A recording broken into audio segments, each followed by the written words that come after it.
नमस्कार, स्वराज एक्सप्रेस में आप सभी का स्वागत है। बात छत्तीसगढ़ की में मैं हूं आपके साथ कविता पांडे और आज का हमारा मुद्दा है विभागों का इंतजार, जनता है बेकरार। जी हां, विष्णुदेव सरकार में मंत्रिमंडल के विस्तार के बाद अब मंत्रियों के विभागों के बंटवारे का इंतजार किया जा रहा है। उम्मीद जताई जा रही है जल्द ही मंत्रियों को विभाग जो है वो सौंपे जा सकते हैं। इधर विभाग बंटवारे को लेकर आला अधिकारियों के साथ नेताओं के समर्थक और आम जनता भी मंत्रियों के विभागीय बंटवारे की प्रतीक्षा कर रहे हैं। देखिए इस पर खास रिपोर्ट और खास मेहमानों के साथ आगे इसी पर चर्चा करेंगे। छत्तीसगढ़ में साई कैबिनेट का विस्तार होने के 5 दिनों बाद भी मंत्रियों के विभाग बंटवारे को लेकर चला आ रहा सस्पेंस खत्म होने का नाम नहीं ले रहा है। हालांकि राजनीतिक गलियारों में मंत्रियों के विभागों को कयासों का बाजार गर्म है। राजनीतिक गलियारों में चर्चा है कि मुख्यमंत्री साय सामान्य प्रशासन विभाग, खनिज और वित्त विभाग अपने पास रख सकते हैं, क्योंकि छत्तीसगढ़ में बीते 20 सालों से अलग अलग मुख्यमंत्री सामान्य प्रशासन और वित्त विभाग अपने पास ही रखते रहे हैं। वहीं 2 उप मुख्यमंत्रियों को ऐसे विभाग बांटे जा सकते हैं जिनका सरोकार सर्वाधिक जनहित से हो और अधोसंरचना से जुड़े हुए हो। साई कैबिनेट के मंत्रियों के संभावित विभागों पर नजर डाले तो मुख्यमंत्री विष्णुदेव साय वित्त, जनसंपर्क, खनन, ऊर्जा विभाग अपने पास रख सकते हैं। उप मुख्यमंत्री अरुण साव गृह विभाग की जिम्मेदारी दी जा सकती है। उप मुख्यमंत्री विजय शर्मा को पंचायत विभाग मिल सकता है। मंत्री बृजमोहन अग्रवाल को लोक निर्माण विभाग, परिवहन मिल सकता है। केदार कश्यप को आदिम जाति कल्याण विभाग, वन विभाग, लक्ष्मी राजवाड़े महिला एवं बाल विकास विभाग, राम विचार नेताम जल संसाधन ग्रामीण विकास विभाग, ओपी चौधरी स्वास्थ्य विभाग, उच्च शिक्षा विभाग, लखनलाल देवांगन स्कूल शिक्षा, श्याम बिहारी जायसवाल नगरीय प्रशासन, दयाल दास बघेल वाणिज्य एवं उद्योग, टंकराम वर्मा कृषि विभाग मिल सकता है। इधर मंत्रियों के विभाग आवंटन में हो रही देरी को लेकर कांग्रेस सवाल उठा रही है। कांग्रेस संचार प्रमुख सुशील आनंद शुक्ला ने कहा कि पहले मुख्यमंत्री के चेहरे को लेकर सिर फुटबॉल हुआ, अब भाजपा मंत्रिमंडल में अब विभागों का बंटवारा नहीं कर पा रही है। मंत्रिमंडल में वरिष्ठों को दरकिनार किया गया। भाजपा की सरकार बनी, पहले मुख्यमंत्री के चयन को लेकर सिर फुटबॉल हुआ, बड़ी मुश्किल के बाद 5 दिनों के बाद मुख्यमंत्री के नाम का चयन हुआ। उसके बाद 1 हफ्ते तक वहां पहुंचा, यहां से लेके दिल्ली दरबार तक खींचातानी हुई, वरिष्ठ नेताओं को दरकिनार करके मंत्रिमंडल का गठन हुआ। अब मंत्रियों के विभाग बंटवारा भारतीय जनता पार्टी नहीं कर पा रही है। कांग्रेस के आरोपों और मंत्रियों के विभाग बंटवारे में हो रही देरी को लेकर कैबिनेट मंत्री रामविचार नेताम ने कहा कि आपसी गुटबाजी तो कांग्रेस में हो सकती है, भाजपा में इस तरह की बात नहीं होती। बीजेपी कार्यकर्ता भाव से काम करती है। मंत्री पद का दायित्व मिला है, जल्द ही डिपार्टमेंट की घोषणा हो जाएगी। दूसरे राज्यों में भी यही स्थिति है, सबकी एक साथ घोषणा होने की संभावना है। आपसी गुटबाजी कांग्रेस में हो सकती है, भारतीय जनता पार्टी में इस तरह की कहीं पे कोई बात नहीं होती है। भारतीय जनता पार्टी एक कार्यकर्ता भाव से काम करता है। हमारे यहाँ जो पद का दायित्व दिया जाता है तो दायित्व मिला है, बहुत जल्द उसका भी अलग अलग डिपार्टमेंट का घोषणा कर दिया जाएगा। 5 दिनों बाद भी मंत्रियों के विभागों का बंटवारा नहीं होने पर पक्ष विपक्ष में जुबानी जंग जारी है, मगर मंत्री पद की शपथ लेने वाले मंत्री गाहे बगाहे विभाग आवंटन की सूची का इंतजार कर रहे हैं। अब देखने वाली बात होगी मंत्रियों की बेसब्री का इंतजार कब खत्म होगा। रायपुर से स्वराज एक्सप्रेस के लिए हेमंत शर्मा की रिपोर्ट। तो आपने रिपोर्ट देखी और इसी पर ज्यादा चर्चा के लिए हमारे साथ खास मेहमान मौजूद है। केएस चौहान जी मौजूद है, बीजेपी प्रवक्ता, धनंजय सिंह ठाकुर जी मौजूद है, कांग्रेस प्रवक्ता, और राम अवतार तिवारी जी वरिष्ठ पत्रकार है। आप तीनों का चर्चा में बहुत स्वागत है। सबसे पहले केएस चौहान जी के पास चलेंगे। केएस चौहान जी, मंत्रिमंडल का तो विस्तार हो गया, लेकिन अब कौन से मंत्री को कौन से विभाग दिए जाएंगे उस पर जो सस्पेंस है वो बरकरार है, और इस पर कांग्रेस भी जो है सवाल उठा रही है कि गुटबाजी नजर आ रही है, दिल्ली दरबार से खींचतान हो रही है, तो क्या कुछ कहेंगे?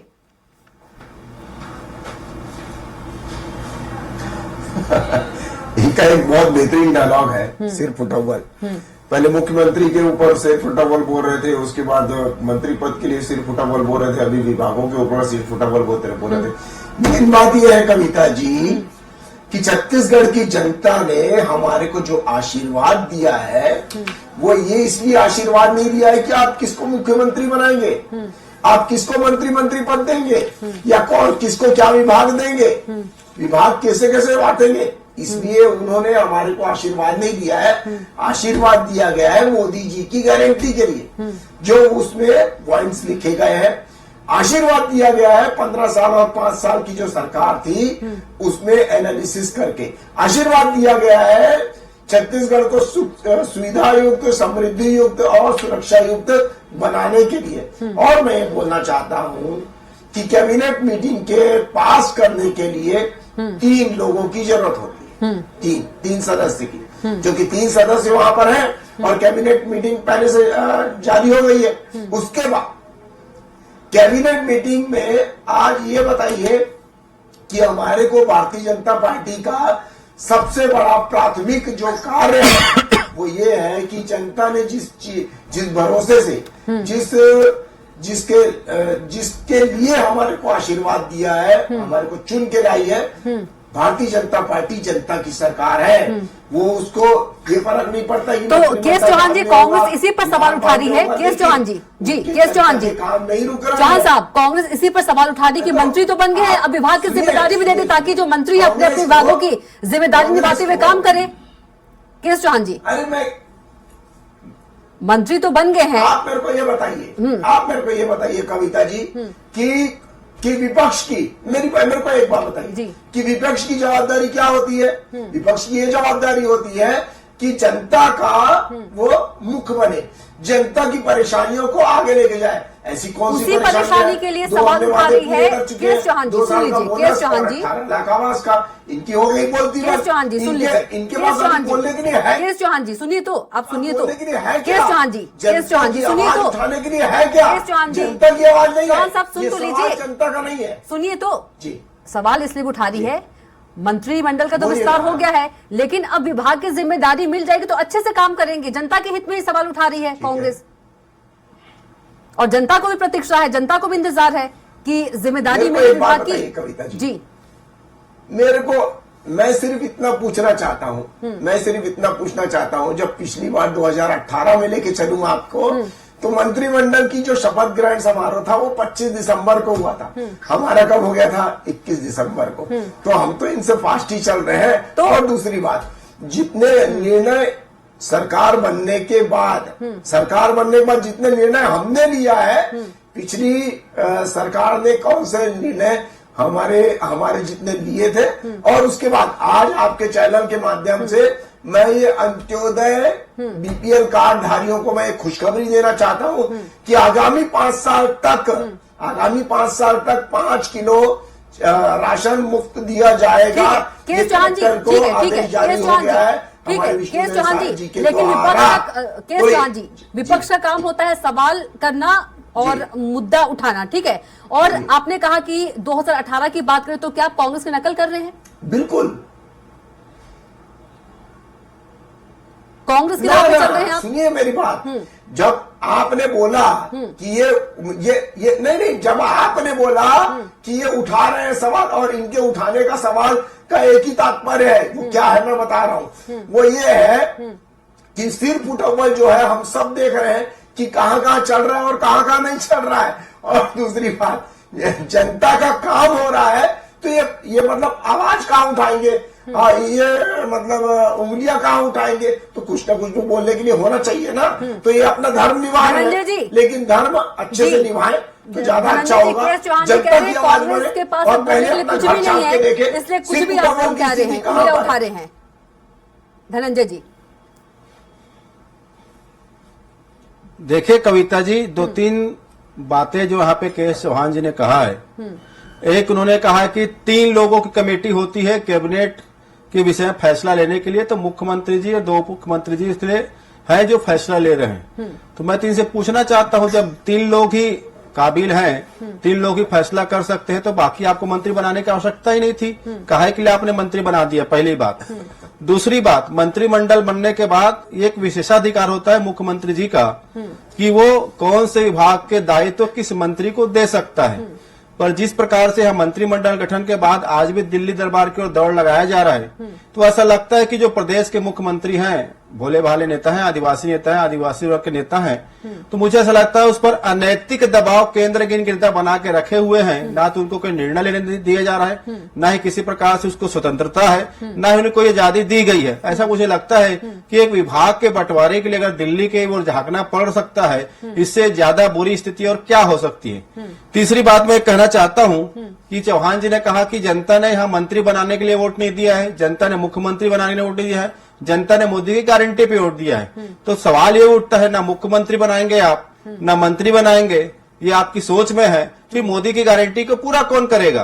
कौन करेगा पूरा? भाई जिनको दायित्व तो देंगे कैबिनेट में, वही तो फैसला करेगा ना। आप कैबिनेट में कुछ है ही नहीं आए पर। और चौथी बड़ी बात जो जन चर्चा का विषय है कि जिस प्रकार से भारतीय जनता पार्टी की आदत है संगठन की और इनके सरकार की चीजों की नीलामी करना और बोली लगाना। तो अभी तो मैं कुछ पत्रकार साथी भी कह रहे थे, जनता के बीच में है कि मंत्रिमंडल बनाने में जो देरी हुई इसके पीछे बोली लगना था, नीलामी होना था। अब विभाग का भी बोली लगना बाकी हो गया है, कुछ फिक्स नहीं हो पा रहा है, कुछ डील नहीं हो पा रहा है। ठीक है, वरिष्ठ पत्रकार भी हमारे साथ हैं राम अवतार तिवारी जी। राम अवतार तिवारी जी, कितना सहमत हैं आप धनंजय जी की बातों से, बोली और नीलामी वाली बातों से?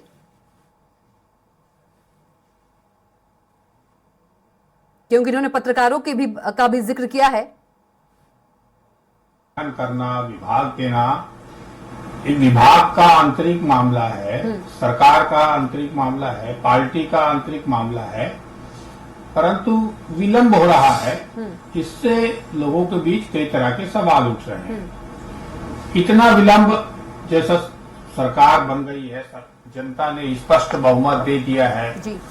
इतना ज्यादा समर्थन दिया है पहली बार, तो अब काम करने का समय आ गया है। काम और गति आ सकती, काम अभी भी चल रहा है, काम चल रहा है अभी भी, काम में गति भी है। अगर विभाग का वितरण हो जाए जल्दी, तो जो भी मंत्री घूम रहे हैं अलग अलग तरीके से, कौन सा विभाग है पता नहीं है, अभी तक मीटिंगों का दौर हो जाता, समीक्षा शुरू हो जाती, विभाग को समझना शुरू कर देते, सरकार के, पुरानी सरकार के कई जो फैसले अलोकप्रिय है उसको रोक पाते, अच्छे काम करने की योजना अधिकारियों को दे पाते। तो जिनका अपना दायरा है, विभाग का गठन करने का मतलब होता है कि उसका विभाग की जिम्मेदारी देना, उस विभाग में रोडमैप बना के काम करना, उसको विभाग को अच्छे से जनता के करीब ले जाना।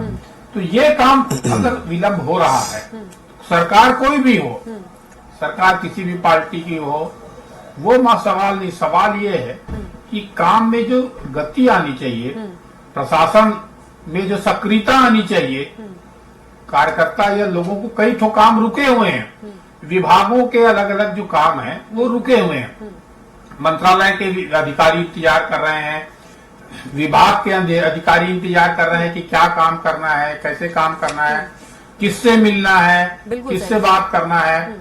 कई महत्वपूर्ण मीटिंग जो है वो रुकी हुई है, कई ऑर्डर जो है रुके हुए हैं। वो इसलिए रुके हुए हैं क्योंकि विभाग का गठन नहीं हुआ है। तो सभी फाइल मुख्यमंत्री तक जा रहे हैं, मुख्यमंत्री जी जो महत्वपूर्ण फाइल है उनको निपटा रहे हैं।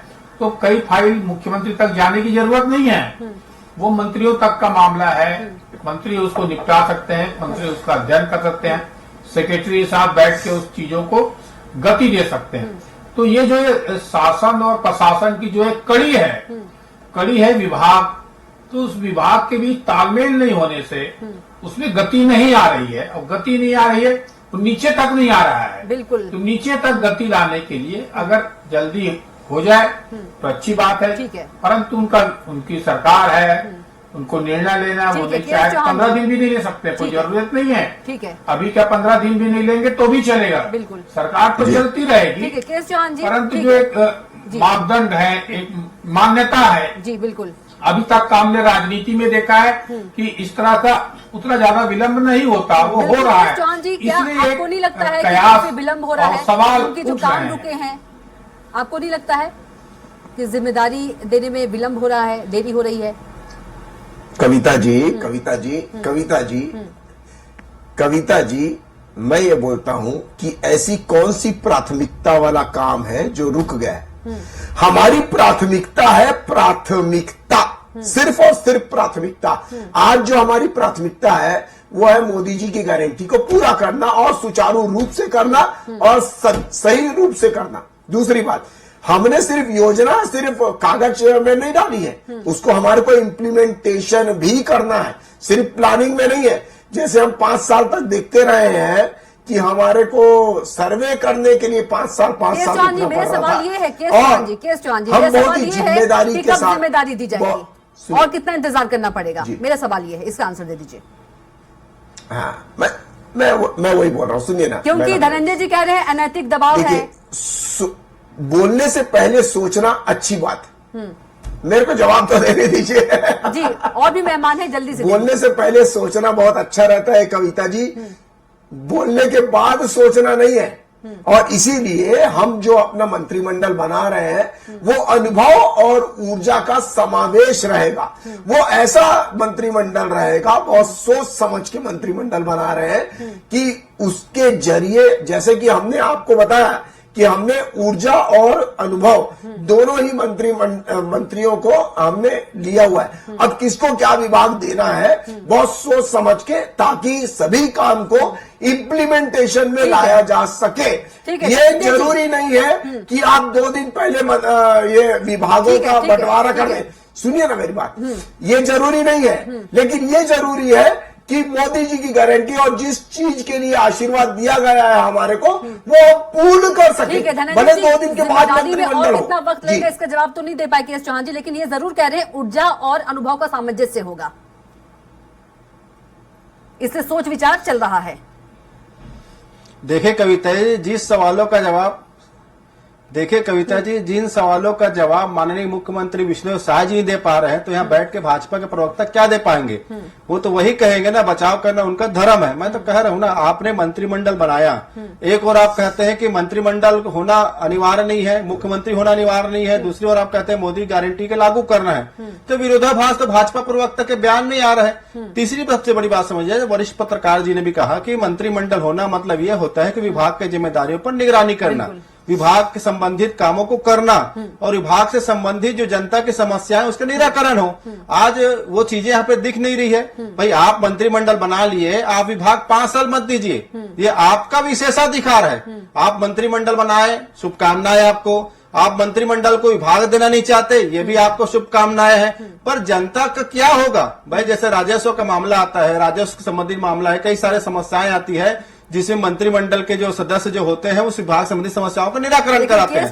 चुनाव तो खत्म हो गया, अब भाषण देने से काम तो नहीं चलेगा ना, काम करना पड़ेगा। केएस चौहान जी कह रहे हैं कौन सा काम करके दिखाया हमने 5 किलो राशन मुफ्त करवा दिया, हमने 18 लाख आवास की घोषणा कर दी, हमने 2 साल का बोनस करवा दिया। और इनके जैसे नहीं है कि जो प्राथमिकता नहीं है उसको नहीं कर रहे। लेकिन केएस चौहान जी, मंत्री को जिम्मेदारी तो देनी होगी आज, ये तो कल जनता ने आशीर्वाद दिया था। ठीक है धनंजय जी, कंटिन्यू प्लीज। धनंजय जी नहीं तो नहीं होगी ना कविता जी, मैं तो कह रहा हूँ ना कि आप मंत्रियों को विभाग देना नहीं चाहते तो आपको मंत्रिमंडल बनाना नहीं चाहिए। 3 लोगों से आप काम चला लीजिए, आप तो सक्षम लोग हैं। जो होगा वही जो नरेंद्र मोदी जी और शाह चाहेगा। यहाँ तो विष्णुदेव साय जी हो, चाहे विजय शर्मा जी हो या अरुण साहू जी हो, इनके मन के मुताबिक कुछ काम तो होना नहीं है। तो भाई आप अगर ऐसा कहते हैं कि मंत्रिमंडल में विभाग को देना नहीं देना अलग मामला है, तो आपको मंत्रिमंडल बनाना ही नहीं चाहिए। क्यों जनता को धोखा में रखना? रही बात काम करने की, तो वो तो समय आएगा तो पता चलेगा ना। 18 लाख मकान के बाद तो आपने कर दिया, पर 18 लाख मकान बनाएंगे कैसे ये भी नहीं है। तो चलो ठीक है, घोषणाएं करना भाजपा की आदत है, करते रहिए। आपने 2 साल के बोनस का वादा किया, 1 साल का बोनस दिए है, 1 साल में उसी डिविडेंड आपने मार दिया है। और 1 सेकंड दीजिएगा, और जो 35 किलो राशन जो निःशुल्क मिल रहा था बीपीएल कार्ड का, तो कांग्रेस सरकार के दौरान मिल रहा था 70 किलो, 35 किलो प्रदेश का, एक 2-2 महीने के एक साथ देते थे, और 5 किलो केंद्र का था वो देते थे। अभी आप हमारे साथी प्रवक्ता कह रहे भाजपा के 5 किलो राशन मिलेगा, मतलब 35 किलो राशन में डंडी मार दिए। जो राज्य सरकार के द्वारा दिया जाता था, जो केंद्र 5 किलो आएगा वही बस मिलेगा। आपका वक्त हो गया है, बातें अलग अलग है, रोज नई चीजें सामने आएगी। जी रामअवतार तिवारी जी, केएस चौहान जी जो है सटीक जवाब नहीं दे पा रहे हैं। 10 सेकंड दीजिए कविता जी, आऊंगी आपके पास ही आऊंगी। रामअवतार तिवारी जी, विभागों की जिम्मेदारी को लेकर सटीक जवाब नहीं दे पा रहे हैं। आऊंगी चौहान साहब, अभी नंबर इनका है, हम ऐसा नहीं, रामअवतार तिवारी जी का है, तो आपके पास कैसे आ जाऊं? आऊंगी आपके पास आऊंगी। स्टार्टिंग मैंने आपसे ही किया था।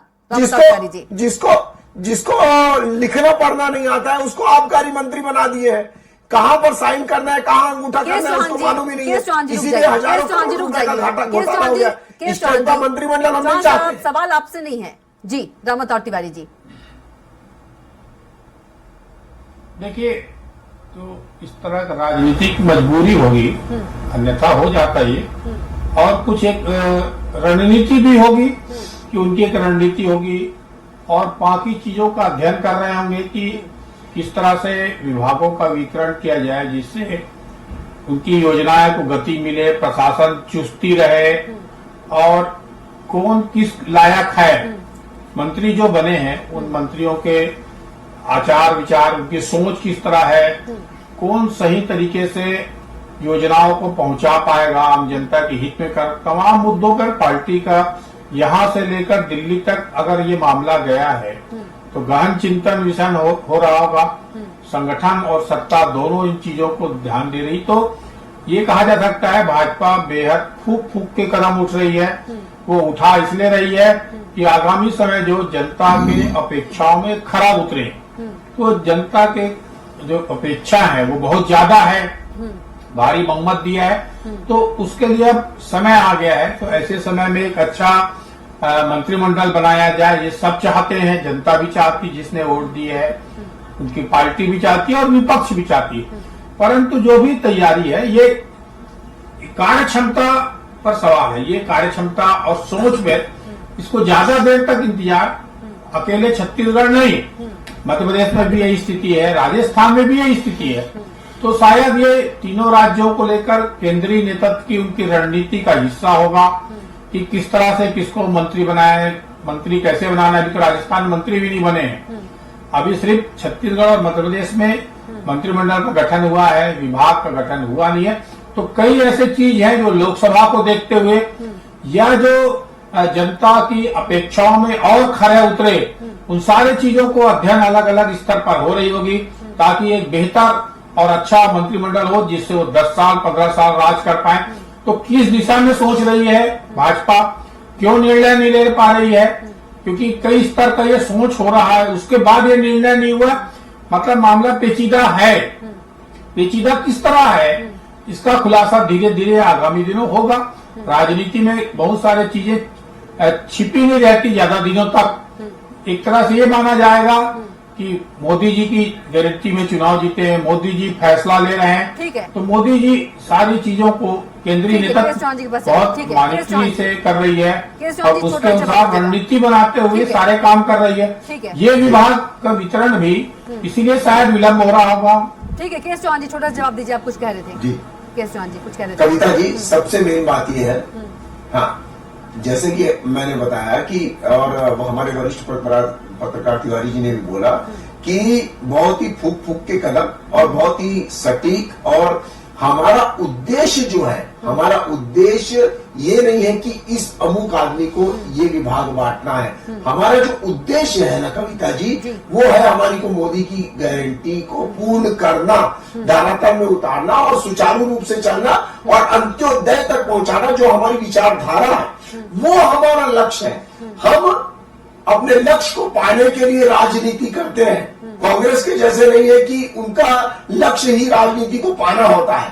तो हमारा लक्ष्य जो है, हम अपने लक्ष्य के लिए ये अनुभव और ऊर्जा का समावेश करेंगे और सटीक सभी चीजों का कार्य करके उसके बाद ही हम अपनी घोषणा करेंगे। जी ठीक है, धनंजय जी कहिए। कविता जी जी धनंजय जी, आवाज आ रही है आपकी। देखिए, जिस प्रकार से केएस चौहान जी कह रहे हैं कि ऊर्जा, योजना और होशियारी और ज्ञानता, तो मुझे लगता है कि मंत्री बनाने के पहले इनको उनका सबका इंटरव्यू ले लेना था, कौन कितना पढ़ा लिखा है, कौन क्या है।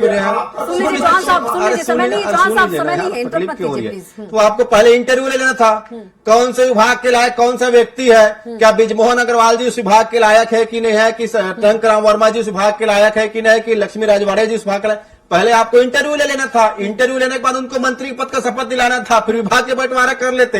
अब मंत्री बनाने के बाद आप बहाना बना रही है, तो स्पष्ट समझ में आता है कि विभागों की बोली लगाई जा रही है और जो ज्यादा बोली देगा उसको विभाग मिल जाएगा, ऐसा महसूस होता है। ठीक है, लास्ट एक छोटा सा कमेंट आप दे दीजिए राम अवतार तिवारी जी, छोटा सा कमेंट क्लोज करना है।